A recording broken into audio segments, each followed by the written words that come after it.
Alright guys, hope you're all keeping safe and looking forward to the weekend. Today I've got a couple of things I wanted to discuss. Recently, a post came up about the loot drop percentages on each difficulty, comparing TU8 and 9 with TU10, which suggests loot is actually worse with TU10. And I wanted to go over this.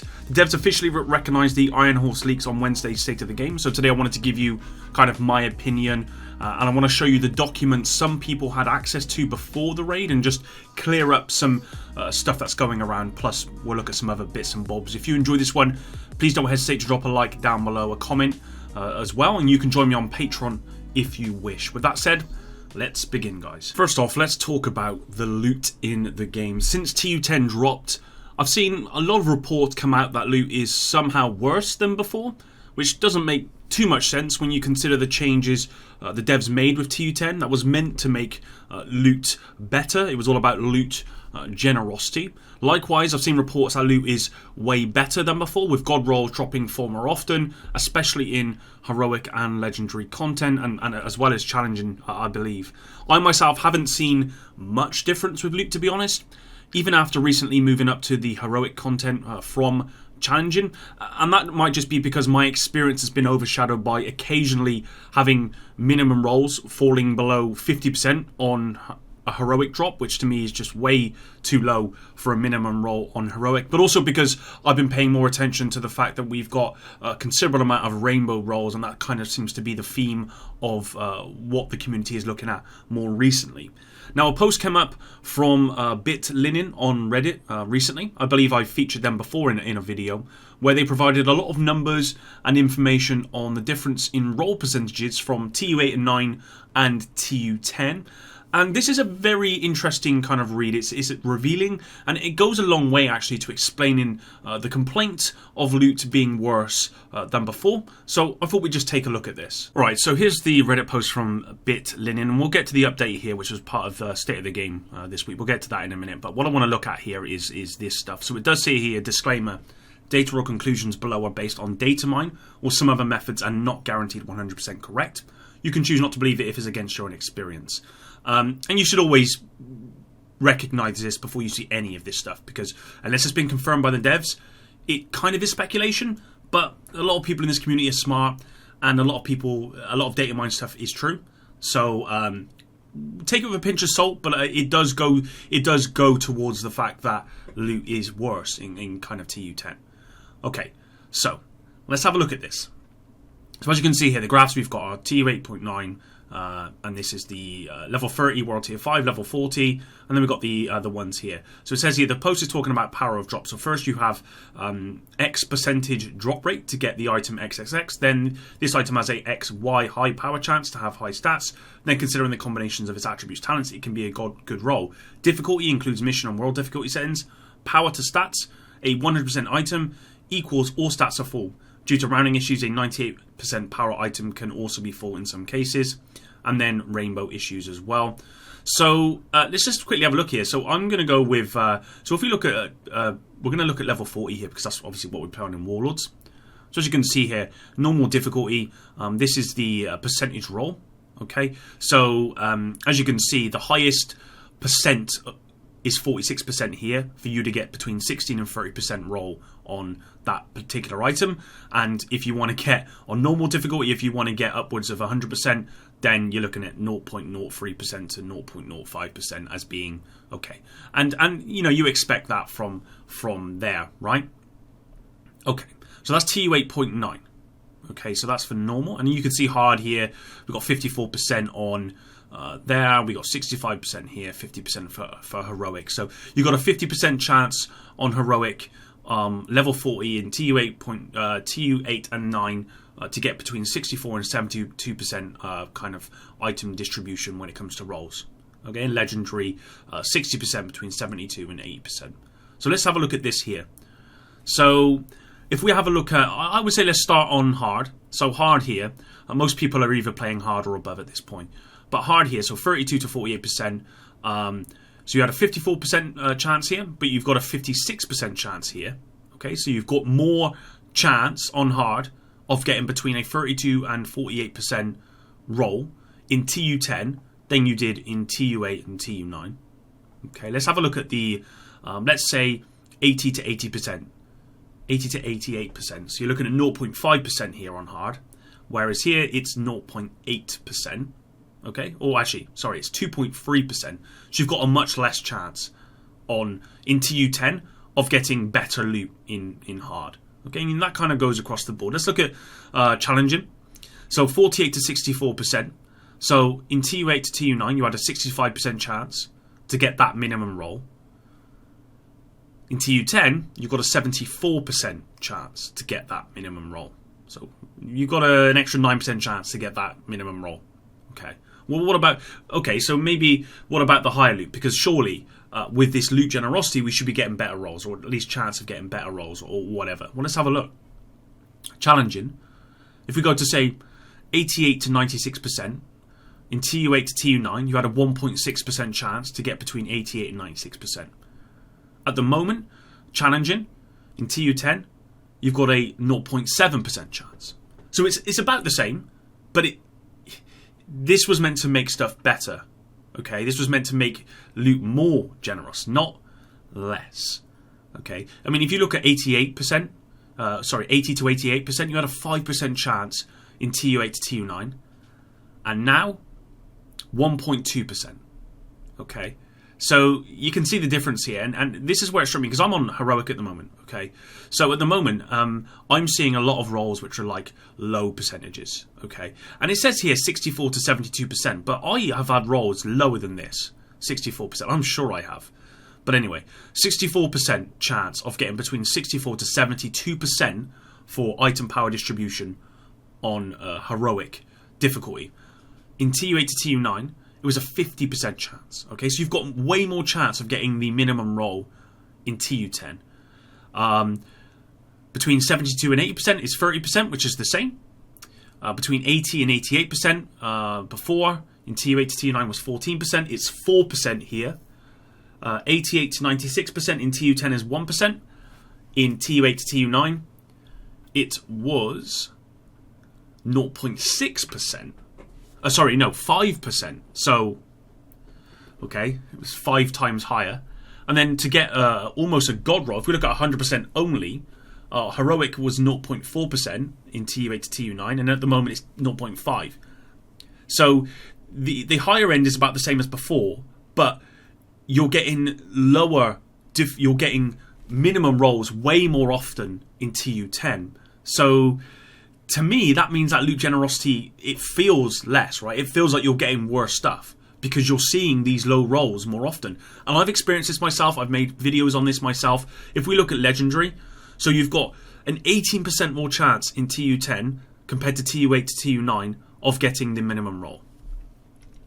When we look at 100% to get the highest roll, slight increase. But if we look in the middle here, which is where most people are going to get their stuff basically, if we look at the figures here, so you've got a 0.9% chance to get up to 99%, essentially, between 96 and 99% in TU10, but in TU8 to 9 it's 1.2%.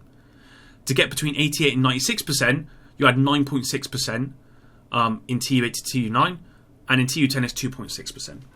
So, to me, what I'm seeing here is that loot is actually worse, because you're seeing minimum rolls more often.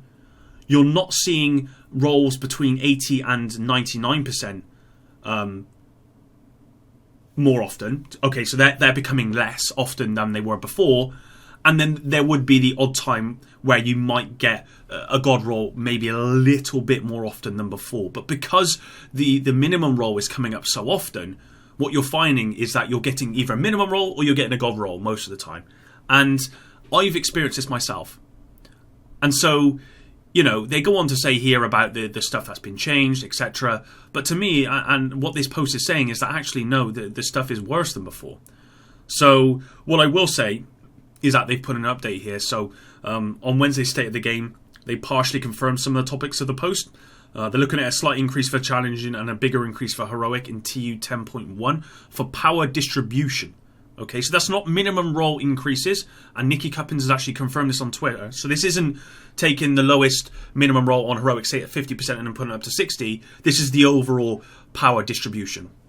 Okay, wanted to increase the minimum values for the different difficulties, but failed to do so in TU10. We'll do it in TU10.1. So this is incorrect here because this has already been confirmed by Nikki on Twitter. So say, for example, let's take a normal piece of gear, right, with 3 attributes, which can all roll to 100%, right? The overall amount is 300%.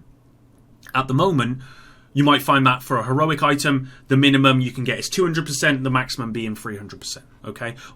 Well, what they're doing is they're not increasing the minimum roll on that particular heroic item. All they're doing is increasing the overall power distribution. So instead of being 200, being the minimum being 200%, it could be a minimum of 220. That still means that you might get a minimum roll as low as you are now. It just means that overall that power of that item would be slightly increased.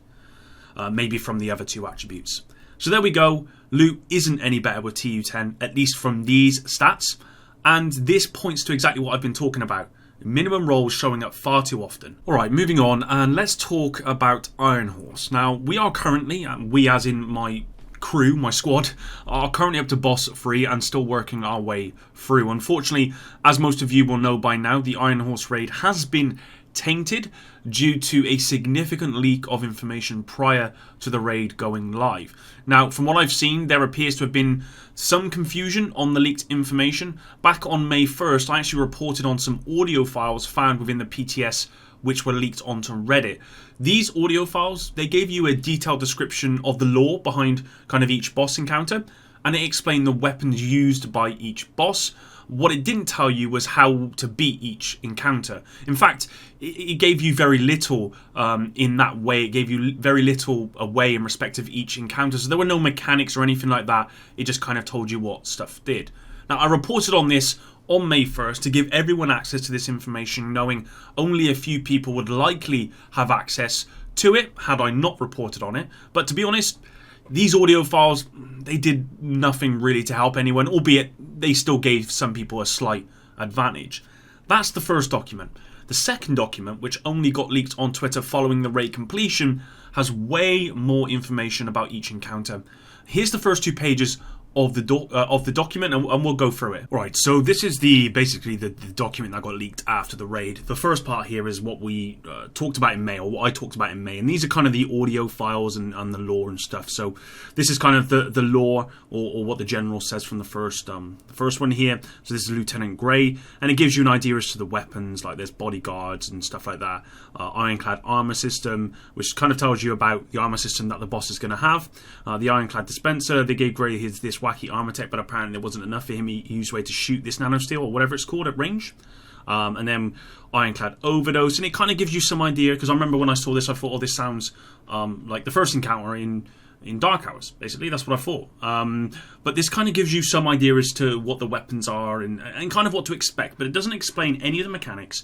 It doesn't explain how you defeat Lieutenant Grey, okay, and all that sort of stuff. So obviously when we went into the raid and had no idea what to do, we just got on with it.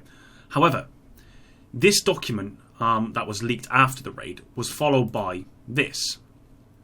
And I'm not going to show you the rest of it, I'm just going to show you this one so you've got a good idea as to what to expect. You can find this online if you want to. So as you can see, for the first boss, it says general information, and there's this stuff here. Now this is the stuff that no one but a few people knew about, and certainly I didn't know about this. Most people didn't. So as you can see here, it says we'll target one of the top 3 threat targets. Fernand will heal the lowest health bodyguard when heal off cooldown. Keep killing the bodyguards. This particular part is something we didn't realise until about half hour into the raid, that actually you had to defeat the bodyguards before you could actually then start to do real damage on the boss. It says if you kill all 3, it's the best time to burn him down, which is correct. You can still do damage to the boss before that, but it's so minimal. That's not the way to do it. You've got to take out the bodyguards first. Again, something we didn't know. Shoot his weak point to stop him applying over armor for a short time. Again, something you learn as you're going through it, not something we knew right away, but it's something we did learn. If his over armor gets to max, everyone goes berserk. I don't even know what this mechanic is. I don't think we got to that point. Maybe we did. I can't remember. 15 stacks of over armor will cause berserk enraged timer. Again, not sure what that is. But obviously, if you have this information, you know you've got to kill the bodyguards. You know you've got to shoot his weak point, and you know you've got to keep those armor stacks down. Over armor max 120,000 for level 40 raid, 220 22,500 for level 30 raid. Okay, Enrage ends when 30% of over armor is removed. Okay, so they kind of go into a kind of like a point where they become really, really hard to take down. Heals at 50% armor. Heal cooldown is 7.5 seconds. Boss aim time 2 seconds, 1 second reload. Boss applies a shield when enrages, which adds 25% mitigation. I don't ever remember a point where we had this happen to us, at least. Shield can stack 4 times, in which case it's a wipe. Destroying his weak point stops heals until repaired. Add boss respawn timer 15 seconds. Per 25% base armor loss adds spawn 2 seconds faster. Per 25% of over armor adds respawn 3 seconds faster. So whoever, the first people that kind of did the raid and had access to this information, they had access to all of this general information over everyone, essentially. And this stuff you don't learn until you actually get into the raid and you start fighting the boss. I mean, the stuff with the killing all the bodyguards first, the weak points, that stuff we probably didn't learn about until half hour into doing this first encounter. And this was the easy encounter, okay? Lieutenant Grey was a fairly easy encounter. When you start getting to raid the boss 2, boss 3 and boss 4, where the mechanics are way, way more complex. Okay, so the first boss, it was kind of like, oh, this is going to be easy. You get to the second one and you're stuck on it for 8 hours like we were. It gets way more complicated, and there is this general information, there is this kind of level of mechanics, but more when it comes to raid boss 2, 3 and 4. Okay, so they go into detail about people being in one person being in the control room, people being in the crucible, having to find the monitors and match them upstairs, which is something we didn't start doing until about 3 or 4 hours into raid boss 2. Okay, we didn't have access to any of this stuff, and this is why people are upset about this leak, because it's not just this, right? If it was just this stuff here, okay, which came out 2 months ago, then yeah, it's still bad, but it doesn't tell you the mechanics, okay? This does. This tells you pretty much everything you need to know about how to do this encounter. And that's why people are frustrated with this. And that's why I'm very disappointed with this, and why the raid has been very, very tainted and will remain to be tainted for forever, basically. It's a real shame this has happened. The raid itself, even though we've only got to the third boss, is way more challenging and it's way more engaging than the first raid, which is really important. After my first 9-hour stream being stuck on boss 2 for about 8 hours of those, and if you would watch my stream, you would have seen that. I woke up next day sweating over cups and monitors and control rooms. Never have I been so engaged in an activity within the division before. The leaks, however, they've really tainted that experience for me. I never expected to get worlds first because, quite simply, there were just better players than me and teams out there. But to know all along that some teams had access to vast amounts of information, giving them a huge advantage, is really, really disappointing. I basically had no chance. And that would be the same for a lot of other teams, that maybe they were a team that could get to worlds first, but they couldn't because other teams had such a huge advantage with this information. Right now, the devs have said they don't know where this information has come from, and they are currently investigating this. What I do know is the credibility of Massive has taken a bit of a huge hit here, with any further raids likely being tainted as a result. If you can imagine there's another raid, people are going to say, well, what's the point in trying to go for worlds first when someone will likely leak something after that raid comes out? This is something that's not going to go away. What has been a huge success with this raid, in my opinion, has been overshadowed by leaks and cheating, basically. If you watch my stream, even though we had access to the original audio leaks, as a lot of people had, because, this was 2 months ago, we never once used that information to our advantage, even though it really didn't help at all. Never had it on stream, never talked about it. Even if I had the information that some people had with these mechanics, I still don't think I'd use it, because at the end of the day, I just don't really like cheating, and I feel as though even if I'd have got worlds first, it would have been through cheating, and that's, to me, is not the right way to do it. This really is a bit of a low point, and we'll have to wait and see if the devs are going to do anything about it. I suspect they will do something about this. I cannot see why they wouldn't, especially when you consider that they did something about the damage glitch, with the bans and stuff. It would make sense that if they find out who the culprits are, etc., that they do something about this. But we'll have to wait to see what the devs do. I don't know at this point. I'm just very disappointed that it got to this. It's a real shame. That's it today's video, guys. I apologise about the length of this. I didn't expect it to be this long, but thanks very much if you did stick around to the end. Hope you had a good weekend, and I'll see you next week. Epic out.